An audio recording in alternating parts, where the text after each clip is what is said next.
Welcome to the Ingaged Podcast, the show for business owners who want straight talk on technology, data, and the systems and solutions that keep their companies moving.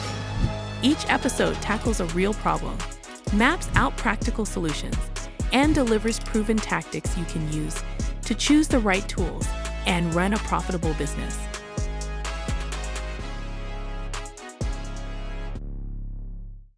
Dustin, thanks for joining me today here at Top 500. Thanks for taking time out of your busy day. Yeah, thank you for having me. So if you could, for context, set the stage, a little bit about your company and then how you got your start in the home improvement industry. Oh, very nice. First off, great day. $1.6 billion enterprise, big conglomerate, have 9 different brands underneath us, totaling 330 something locations. So pretty big footprint on the industry, right? Yeah. So I just heard Ed really go off and drop some hot fire for everybody, right? Just talking about the trends, even some positivity in the market coming up, especially looking at next year. So, it's about Great Day. I'm the SVP of sales for Great Day. So kind of help overlook the enterprise. And how I got started in the industry, kind of funny actually. I was a male nurse before I came into the industry, right? I met a guy that was making a lot more money than I did. And he actually, because of the amount of money he was making, which was double the amount I was making as a nurse at that time, which is kind of funny, he sucked me into the remodeling industry at a company called Pacesetter Corporation back in the day, which is where I learned my first 10 steps to a sale. Kind of groundbreaking, right? Then I planted myself from there, which was a lot of windows. Then myself in the bath business worked with a company called Jubilee. We actually built the company up, got bought out by Home Depot. So worked with some people. Matter of fact, I met one of the guys in my book signing yesterday that actually had worked with me. Then I just forgot about him until it's incredible. That came out of a small industry, right? Yeah. It's the biggest small industry, right? And then from there came back, worked for Champion for up to 7.5 years. Started out to improve myself as a sales guy. I got into GM, did a lot of different areas there. Learned from a guy named Ed Levine back in the day. Rest his soul, was one of the Jewish guy, one of the strongest operators I've met. And the guys that were cut, like Earl Ron and some of the guys in the industry, Matt Colligan, we were all kind of growing up underneath them. So really taught us that P&L management and how to get down the gnat's tail, right? Yeah. And then from Champion, I left, worked for VP of Sales for Home Depot, then went to, Renewal by Anderson, spent about 70 years with Renewal by Anderson in Dallas. We grew that branch up 70 million, then worked with the Burner Group in St. Louis. And that's what actually took me to San Diego. And then I actually had worked for Renewal by Anderson, which was with Mr. Larry Chavez, the owner of Dreamstyle, right? And then we grew that thing up really crazy first year. Then Larry, had decided they split from RBA. So I decided to stay with Larry. He took good care of me. Yeah. Then we rebuilt Dreamstyle and kind of the huge conglomerate. And I took a lot of pride in, San Diego. We're hitting those 65 million just out of our one branch there. And I think That's incredible. I brought you guys in the first time. Yeah. Where we kind of cut our cloth on it. And then obviously from Dreamstyle, after I went about 2 years before that, I've been out of there about 2 years, met actually Ed and Michael Hoy at this event 2 years ago, and they recruited me in. And then now I've been part of the family, I'd say, for That's incredible journey. Yeah. How many years total? 25. 25 years. Just long enough to lose all the hair. So you've probably seen technology change in this industry just incredibly. Oh my gosh, yes. Kind of crazy, right? Yeah. So if you're a leader, which you are, and you're thinking about your sales team and you're thinking about buying a new piece of technology, what are the first things you think about? Oh my gosh.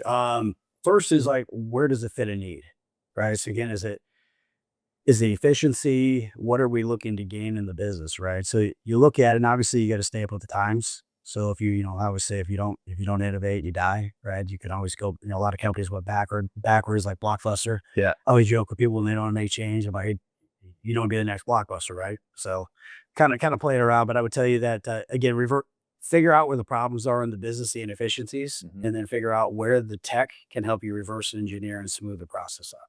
That's incredible. Yeah. So as you're thinking about the adoption of that technology, so it's all right, I'm looking for efficiency.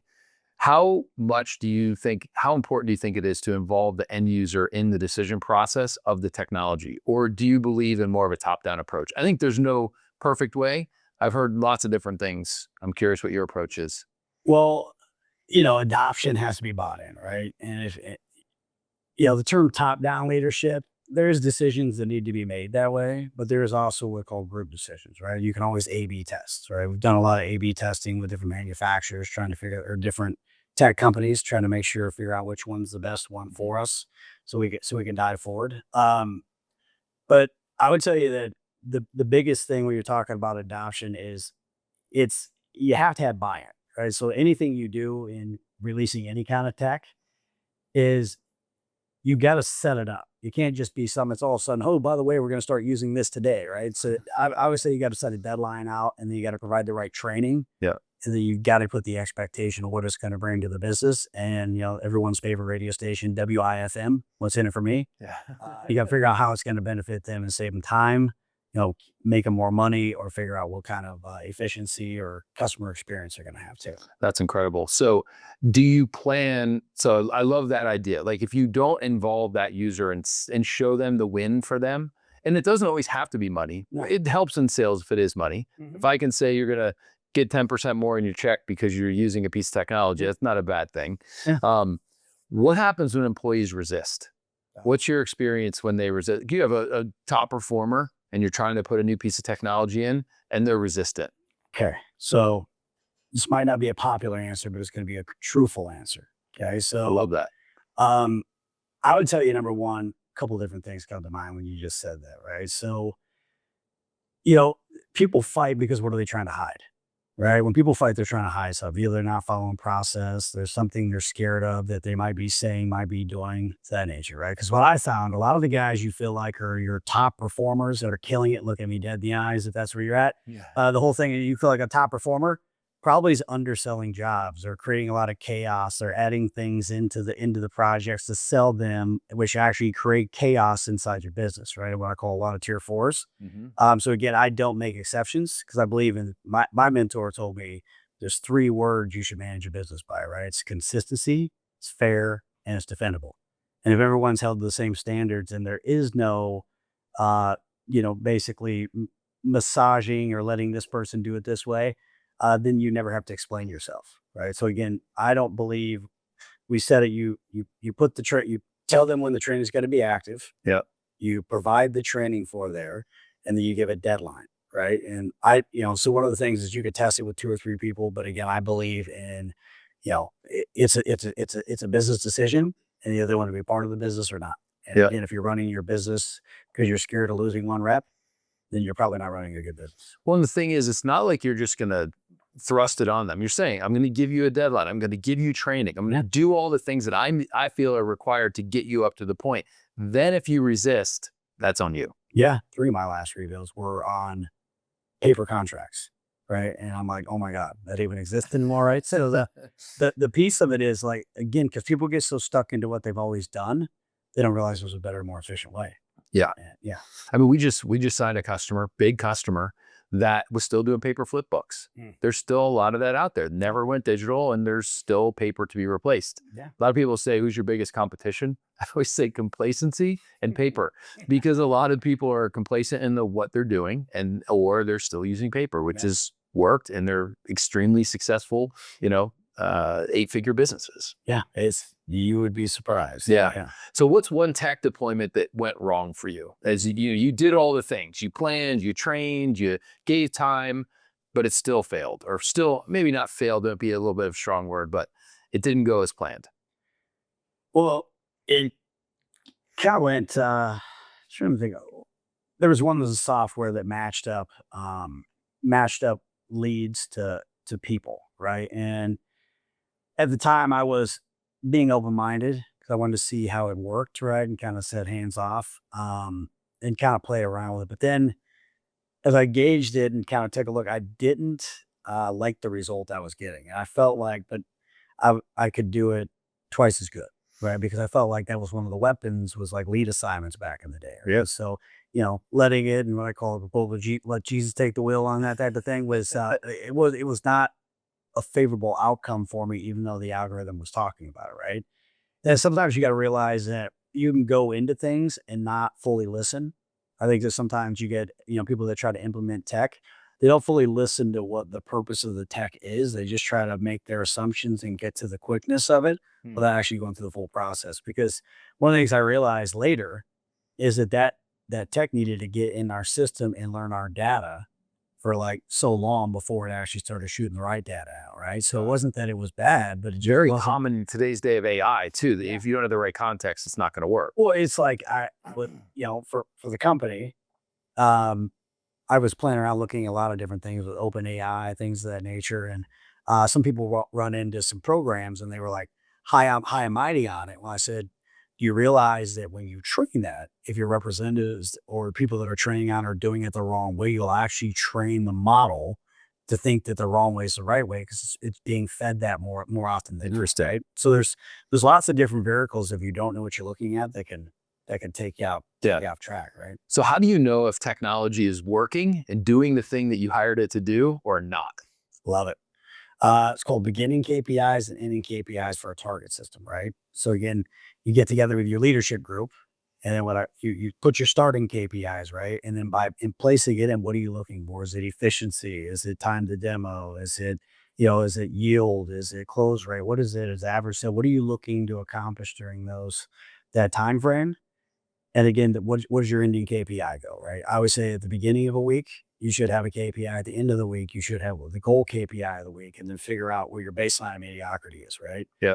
So what you find your baseline literally is just what kind of performance lifts am I having, and then in what time frame, right? I believe that anytime you gauge a business, there's a 30-day time frame, a 90-day time frame, and a 6-month time frame, right? You might not see the exact lift in 30 days because you don't even know if you have full adoption right away, right? That's right. Because sometimes, I always say first 30 days of anything, people don't know what they don't know, right? Yeah. And then from that 31 to 89, they're practicing to get it right. And then from 90 to that 6 months, they're practicing to not get it wrong. Yeah. So really within 6 months is where you're really going to start to see the lift. And I think the first 90 days, you're probably not going to see as much of a difference. So if you're looking for the quick pill, the quick fix, probably not going to happen as fast as you want to. So sometimes there's tooling, there's tweaking, there's lots of things in there that got to be done. Yeah, that's great. So how should someone in leadership think about replacing technology? When do you know it's time to either move on or sunset the things that you're working with now? Yeah. Well, I think it's taking an inventory, right? I think that has to be more than a one-person decision. So I feel like you got to look at the business and where the current state of the business is and what your tech stack's using.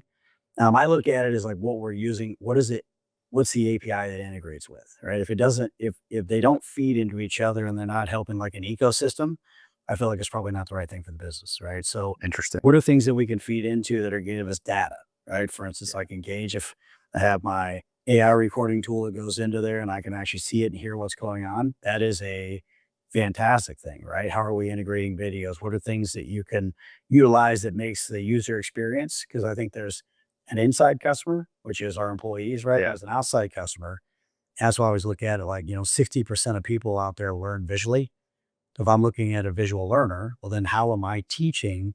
Because a lot of times I teach the way I learn, right? So again, if you're implementing tech, is what does your end user tell you that they want that you're not getting, right? Yeah. Sometimes that's surveying. Sometimes it's other basic vehicles you can get into. You could talk about employees. What do you wish you had you didn't, right? And I think those are things that when you're trying to stay up to date, is like being present in your business. Yeah. And make sure your people have a voice. Well, and understanding that integration, like it's getting leverage from the tools. If the tool's not providing you even more value over time, it's a really good indicator that maybe there's something different that could either integrate more deeply, provide more leverage, right? It's one of the few things you have is I have the spend, I have the investment of training and all these people using it. How can I increase the leverage of that investment? And sometimes you don't know what you don't know, right? Sometimes I've been using a tool out of convenience for a long time.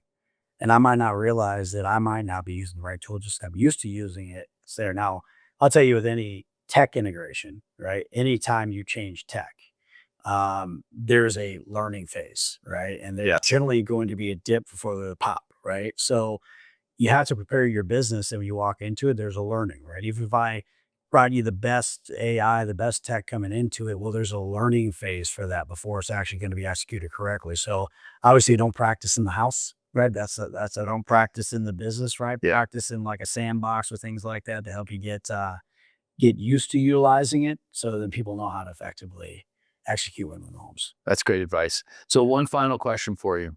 Personally, what's your favorite tech tool right now? All right. It's not that I don't love everybody that I deal with, so I love all you guys if I'm watching this, because I know I'll catch a lot of heat for this thing, right? But I'm working on something behind the scenes that's next level different, right? So I've been operating it, and we've actually been testing it now for about 6 weeks, and it literally is a game changer in the industry. And so that's going to be story to be continued. All right. We'll have to have part 2 of the conversation. Yeah. Dustin, thanks for coming in. Yeah. I appreciate your time. No problem. Thank you, man. Thanks for listening to the Ingaged Podcast. If today's conversation helped you level up your business, follow and subscribe wherever you get your podcasts so you never miss an episode. Know someone who'd benefit? Pass it along. While you're at it, drop us a review and visit engaged.io to learn how to create, share, and measure your way to success. Until next time.